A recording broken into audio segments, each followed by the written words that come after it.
Salam alaikum, salam à tout le monde, salam à tous les Marocains du monde entier, j'espère que vous allez bien.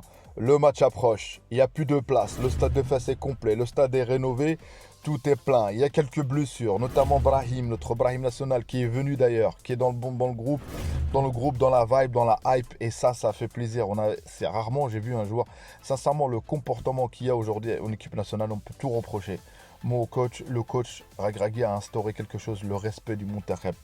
Et c'est ça qui fera qu'Inch'Allah, c'est pas ça qui fait qu'on va gagner, mais c'est ça aussi, c'est important, c'est des facteurs, c'est plusieurs facteurs pour gagner. Contre la Tunisie, ils parlent beaucoup. J'espère ils vont y répondre sur le terrain. J'espère qu'ils vont répondre sur le terrain. Parce que l'enjeu, c'est quoi? Si, admettons, ils font un score contre nous, ça leur permet de dire, voilà, on a quand même tenu tête à une équipe où tu as un joueur qui aujourd'hui vaut 80 millions d'euros.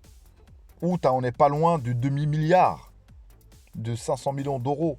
Vous vous rendez compte la valeur qu'on a, l'équipe qu'elle a. Il y a de la qualité. C'est pas que la quantité, il y a de la quantité. Nous, on a de la quantité et la qualité. Donc, moi, je me suis basé sur une vidéo où j'allais peut-être potentiellement qu'il y avait ni Rahimi, ni Hakimi, ni Brahim. Brahim n'est pas là. Mais là, Hakimi est là et Rahimi est là. Je pense qu'ils seront titulaires. Et je vais dire ma compo sur ce match-là. Et aussi, est-ce que les Tunisiens, ils ont de quoi faire, de quoi nous faire mal? Je sais pas, en tout cas, ils ont gagné 2-0, un but contre leur camp, l'équipe de Burkina Faso, et un but à la 90e minute. C'est-à-dire, ils sont encore dans l'aspect en mode raccro, mais je pense au niveau football, si on pratique un football, on a de quoi faire, on a de quoi les allumer, en tout cas, bien sûr, sur le terrain. Donc, la Tunisie, tu t'arrêtes ici au Maroc, Inch'Allah, avec un score conséquent. Abonnez-vous, commentez, likez aussi, c'est important pour le référencement. Like, like, place à la vidéo. Donc ma compo, je commence tout simplement par le gardien Bounou, qui a une saison très énervée avec El Hilal. Il est qualifié, je crois, en Ligue des Champions asiatiques. Il sera titulaire. Hakimi, au boulot, au fourneau, il continue encore. On a besoin de toi encore une fois pour ce match-là, notamment contre la Tunisie. Défense centrale. Moi, je pars sur Liamir Massina. Moi, je vois comme ça. Est-ce qu'il va mettre la SL ou pas, je ne sais pas. Moi, je vois comme ça en défense centrale. Côté gauche, Belhamri. Il va repartir sur ce qu'il connaît Walid. Et là, au milieu de terrain, ce qui est intéressant, je pense déjà, il y a Mrabat apparemment qui est blessé. À la place de Mrabat, je mettrais Amir. Franchement. Et Ounahi. Et je rajouterai, bien sûr, El Khennous. El Khennous, il a un rôle important. On a bien vu avec Leicester. Il peut même redescendre, voilà, remonter le terrain. Bref, moi, je pense que El Khennous sera titulaire. Et à droite, Rahimi. À gauche, Bensrer, on n'entend pas parler, sa fin de saison, tout ça. J'aimerais bien que là, il nous fasse une masterclass, en sachant qu'Abdé n'est pas là. Peut-être si Abdé qui est présent, c'est Abdé qui va être là. Et devant, El Kaabi. Moi, El Kaabi, vous savez, Nesri, tout ça. El Kaabi, je mettrais bien. Et même s'il faut, je pense pas que sur ce match-là, Sanadi va jouer. Peut-être en tant que remplaçant, il rentrera. Tout dépendra du score, du résultat. Donc voilà, la Tunisie, je pense qu'on aura leur compo, les mêmes qu'ils ont mis. Leur attaquant, je crois, il s'appelle Shahouet, Taïef, Kadraoui, Sassi. Au milieu de terrain, le capitaine, celui qui a trop parlé, je dirais, Ali, Arbi, Cherni, Talbi, ils ont un Talbi, Ghram, je crois que c'est ça, Ghram, Valérie, d'ailleurs, Valérie, Dahmen. Bon, en parlant de ces noms-là, j'ai vu Valérie, tout ça, parce que nous, ils nous faisaient le reproche. Nous, au moins, la Tunisie, ils ont gagné à des périodes clés. On va pas des périodes clés notamment. Clayton, c'était un Brésilien. Santos, c'était un Brésilien. Et nous, on n'a que des Marocains. Moi, je dis ça, c'est pas pour attaquer, mais moi, honnêtement, que mon pays naturalise quelqu'un, ça m'intéresserait pas. Moi, je veux quelqu'un qui a du sang. On a tous nos joueurs, ils ont tous du sang marocain. Peu importe qu'ils ont des parents X ou Y, mais ils ont du sang marocain.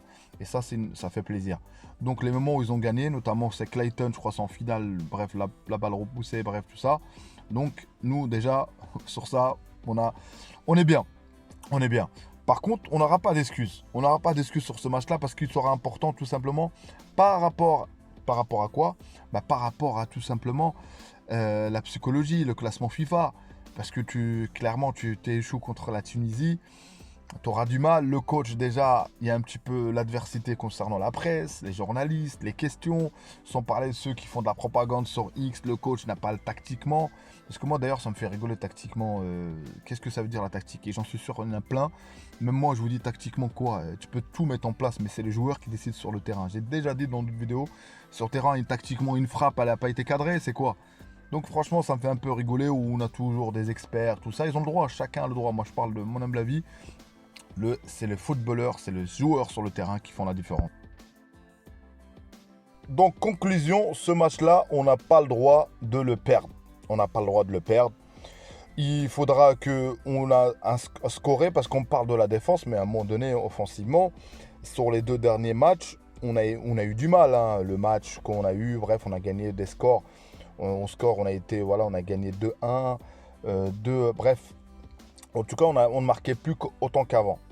Donc, il est temps de retrouver. Parce que si on retrouve le chemin du but, forcément, ça va nous aider pour la CAN. Ça va nous aider. Parce que quand les joueurs ils trouvent des automatismes, j'aimerais bien revoir encore une fois des triangles qu'on a pu vu. On le faisait avec la période de la Coupe du Monde. Et d'ailleurs, en parlant de la Coupe du Monde, en parlant que certains ils parlent de Enrique, quand même Walid, sur ce match-là contre l'Espagne, oui, on était surdominé, tout ça, mais on a eu au moins 2 occasions, mais en tout cas, on a eu une grosse occasion que Chedira, s'il la met, ils ont eu des failles. Il faut savoir que Regragui contre 7 entraîneurs, il faut saluer plus ça, en fait, que de dire, ouais, regardez-nous, on a Regragui, ils ont Enrique, c'est un entraîneur d'un club. Donc, ça veut dire que potentiellement le Monterrey doit retrouver cette grinta, le coach doit retrouver les dispositions qu'il fait et transmettre ça aux joueurs. Il est temps que, Inch'Allah, Stade de Fès, qu'on démarre un cycle, on voit quelque chose comme voilà, déjà la défense centrale, on n'a pas trop ça et en plus de ça, il faut qu'il s'habitue.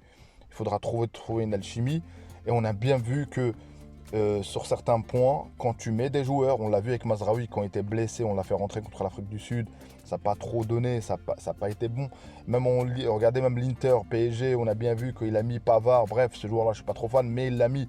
Moi je trouve que des fois, vaut mieux mettre un joueur qui est en forme, peut-être il est un peu limité, que de mettre des joueurs qui remettent le blessure, de les balancer dans un gros match, ou le faire rentrer à la rigueur.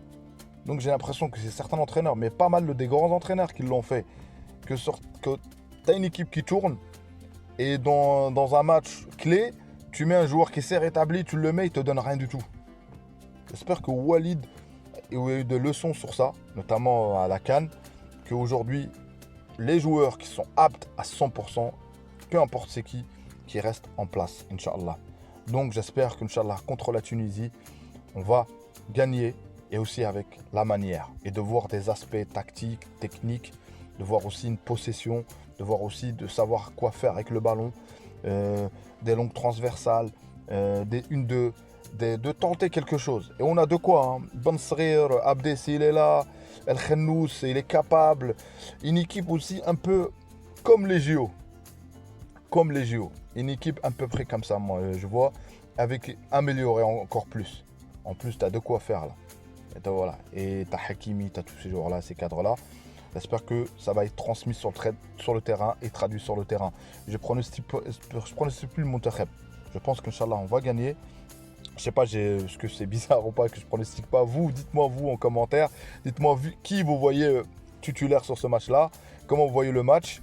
Est-ce que vous mettrez, voilà, comme j'ai dit, moi, Ben Srer, ou défense centrale Massina ou Massina Liamir, la paire, ou vous mettrez peut-être autre chose, la SL qui est là, je ne sais pas ce que ça va donner, le joueur de Berken. Dites-moi, franchement, il y a la question sur ça. Moi, je pense qu'à droite ou à gauche, on aura Hakimi et à gauche Belhamri. Le Wahdi, je pense pas. Je sais pas, je pense pas à El Wahdi. Donc voilà, Mazraoui n'est pas là et El Wahdi est là, donc ça veut dire qu'il est venu remplacer Mazraoui. Parce que s'il y aurait Mazraoui, je pense qu'El Wahdi n'aurait pas été sélectionné. Je pense un petit peu ça. Donc cette équipe, Inch'Allah, va gagner, Inch'Allah, à Fès. Merci pour la force, merci pour le soutien. Barakallahu fikum. Dima Maghrib de Tanja Al Gouira. Abonnez-vous, commentez, likez. Ciao, ciao, à une prochaine vidéo.